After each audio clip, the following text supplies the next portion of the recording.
تو سہولت دینی چاہیے، اور ایسا سخت کام جس سے اندیشہ ہو کہ روزہ دار برداشت نہیں کر سکے گا وہ نہیں لینا چاہیے۔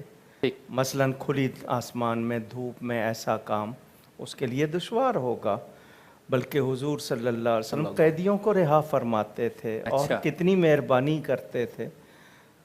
وہ جن کے مزاج میں یہ نہیں ہے اس کی اہمیت، ان سے تو آپ توقع نہ تو کریں۔ بہانے بھی تلاش کرتے ہیں نا لوگ، تھوڑے نہیں ہیں ان کے پاس، تیار ہوتے ہیں تیار وہ۔ ہوتے ہیں۔ ٹھیک ہے، تو وہ جو ایسا کر رہے ہیں وہ ان کی سستی ہے، اور انہیں اندازہ نہیں، بلکہ سنیں کہ ایک روزہ رمضان کا بغیر عذر کے چھوڑ دیا، ہاں، ساری زندگی روزہ رکھے اس کا بدل نہیں ہوگا۔ تو فمن کان منکم مریدن، قرآن نے کہا، او علی سفر، مگر ساتھ ہی فرما دیا وَأَن تَصُومُوا خَيْرٌ لَكُمْ، کہ اگر مریض ہے مسافر ہے روزہ چھوڑ سکتا ہے، اس کی قضا بعد میں کرے، لیکن اگر رکھ لے تو اس کے لیے بہتر ہے۔ اچھا پھر اس کا بھی بتا دیں کہ گرمی آ گئی، مجھ سے روزہ نہیں رکھا جا رہا، چلے میں تو مریض ہو گیا، اب بعد میں رکھ لوں گا، پھر سارا سال بھول گیا، اس کا بھی تو امکان ہے۔ عذر وہ جو متحقق ہو، یعنی بہانہ وجہ وہ جو ظاہر ہو جائے اچھی طرح۔ مولانا جو کہہ رہے تھے بات صحیح تھی کہ ڈاکٹر یا معالج جو سمجھدار ہوگا تو وہ یقیناً اس شخص کا بھلا چاہے گا۔ تو ایسی بیماری جس سے مرض بڑھنے کا اندیشہ، یا کوئی ایسی حالت کے پاگل ہو سکتا ہے، یا اس کو نقصان اتنا ہوگا تو وہ اس کو روک سکتا ہے، لیکن آپ محض بہانہ کریں گے تو دنیا میں تو چل جائے گا، اللہ کے ہاں کیا جواب دیں گے؟ آپ یہ یاد رکھیں کہ یہ روزہ آپ کے لیے ہے، اگر آپ اس کو اختیار نہیں کریں گے تو آپ نے اپنے آپ کو خیر سے محروم کیا ہے۔ ٹھیک ہے، کوئی ایسی پریکٹس کہ جو رمضان میں ہم نے عبادت کی، رب کا قرب حاصل کیا، پورا سال یہ برقرار رہے، یہ جذبہ برقرار رہے؟ ارادہ جو ہے نا وہ سب سے بڑی قوت ہوتا ہے شبیر صاحب۔ آپ نے صبح فلائٹ پکڑنی ہے 7 بجے، آپ الارم لگائیں گے، رات کو سارا سامان تیار رکھیں گے کہ صبح میں نے جانا ہے، کوئی چیز بھول نہ جاؤں، جتنی ضرورت کی چیزیں ہیں وہ ساتھ کریں گے، کیونکہ ارادہ ہے۔ تو آپ کا ارادہ تھا، آپ نے تیاری کی، ہم سن رہے ہیں، پھر ارادہ کیوں نہیں کر رہے؟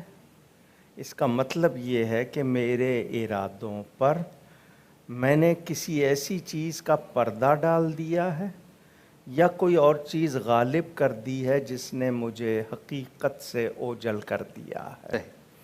تو میرا ارادہ سب سے بڑی قوت ہے، اگر میں اس پر کروں تو السعی منا والاتمام من اللہ، کوشش کرنا میرا کام، پورا کرنا اللہ کا کام۔